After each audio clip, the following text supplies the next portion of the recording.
안녕하세요. 조근조입니다. 서울대 정치외교학부 정재호 교수가 한국의 새 외교 전략을 모색하는 생존의 기로라는 책을 펴냈습니다. 이 정 교수를 인터뷰한 기사가 중앙일보에 실렸습니다. 인터뷰는 미국과 중국의 관계, 그리고 한국이 취해야 할 자세에 관한 것입니다만 아마도 정 교수가 책에서 이야기하고자 한 전략적 모호성이 인터뷰 주요 내용이 아닐까 생각합니다. 학자의 언어는 함축적이고 어렵습니다. 또 대부분 똑 부러지는 결론을 내지 않습니다. 사회학 분야, 특히 정치나 외교에서 더욱 두드러집니다. 이 인터뷰도 그렇습니다. 그래서 제가 해석을 하면서 내용을 소개하고자 합니다. 제가 엄청 아마추어이기 때문에 그 점을 잊지 마시고 들으셔야 할 겁니다.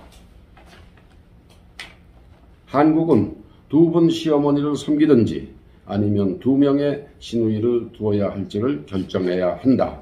시어머니가 뭡니까? 사사건건 간섭하고 잔말하고 그야말로 시어머니 싫어서 시금치도 안 먹는다고 합니다. 잘난 아들의 돈줄까지 움켜쥐었다 하면 그 시어머니 기세가 더 등등하겠죠. 시누이는 뭡니까?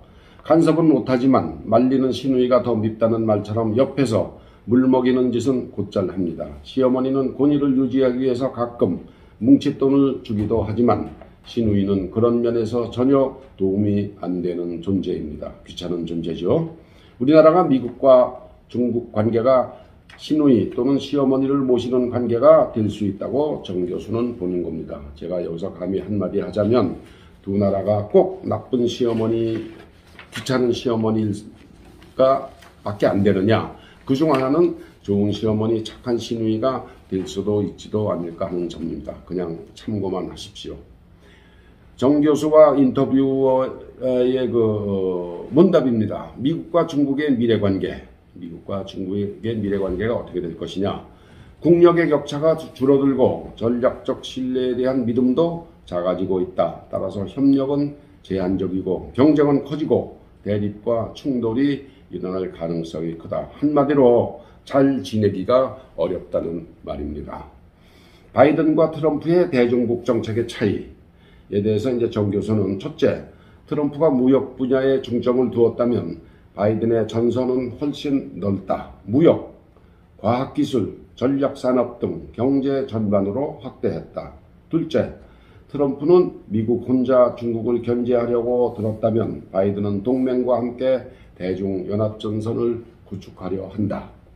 셋째, 바이든은 대중 견제를 넘어 자기 발전을 추구하고 있다. 이는 AI와 신재생 에너지에 돈을 쏟아부어 중국과의 극단적 경쟁에 대비하겠다는 뜻이다.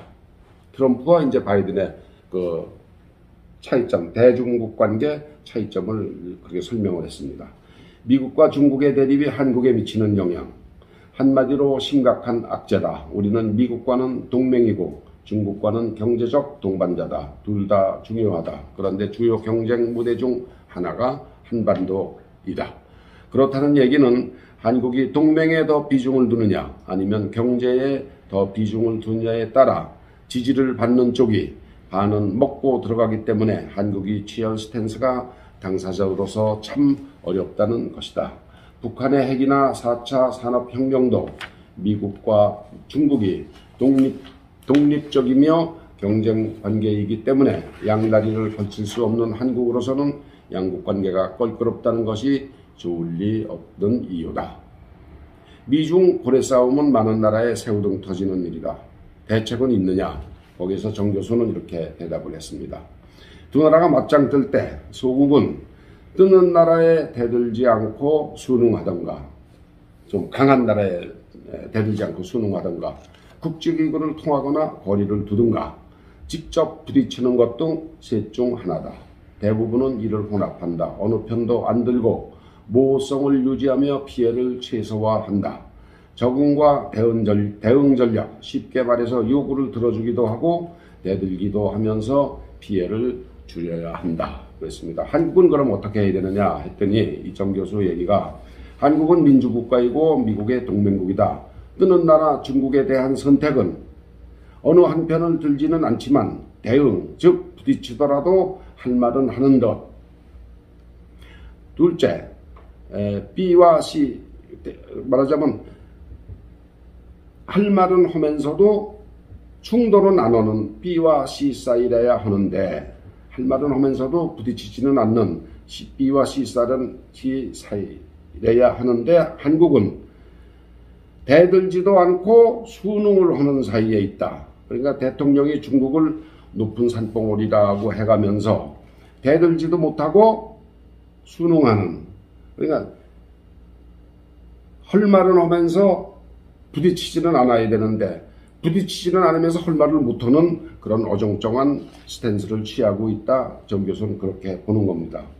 그러니까 한국의 외교가 지금 국익이라고 그러는 게 뭔지 알고 있나, 알고는 제대로 있느냐. 현 정부가 우리의 국익은 무엇인가에 대한 논의가 현 정부에서는 없었다. 그러다 보니 중국의 눈치를 보는 공중증, 중국에 대해서 공포를 갖는 증세까지 생겼다.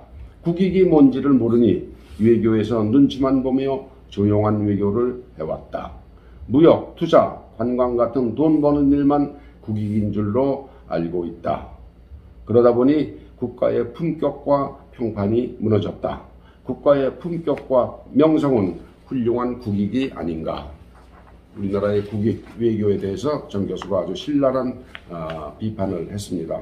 한국의 국익은 그럼 무엇이 되어야 하나? 그러니까 대내적 통합, 대외적 안보, 경제 번영, 통일, 네 가지가 한국의 국익이다. 무역 관광에서 손해를 보더라도 주권을 지키자는 대내적 통합이 되었더라면 사드 때 중국에 망신당하는 일은 없었을 것이다.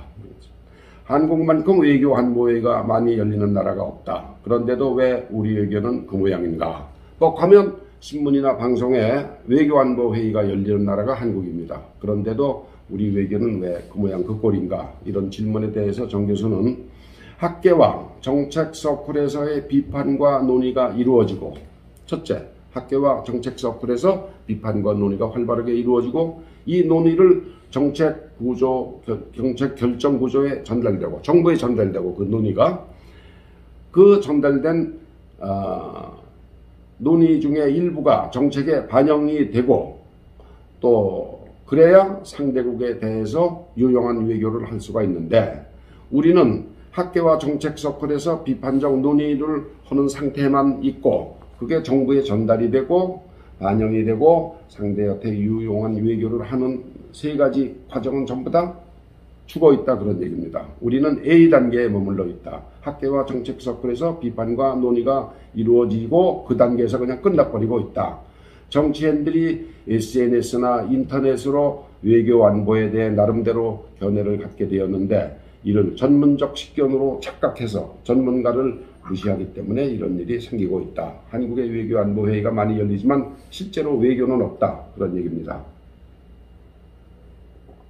그래서 이제 한국 외교가 갈 길은 전략적 모호성, 미중의 러브콜, 미국이나 중국에서 우리가 편들어달라 하는 러브콜, 또 꽃놀이 패는 끝나고 위험한 외줄타기 시대가 왔다.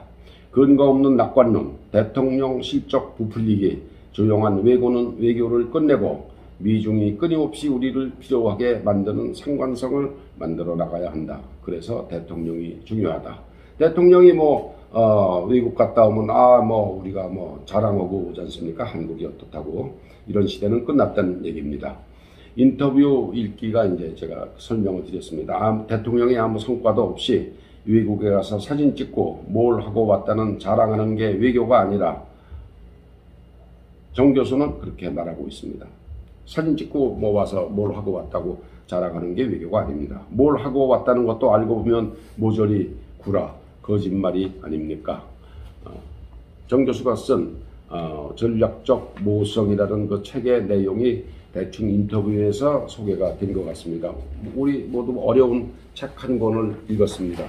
잘 들으셨는지 궁금합니다. 감사합니다.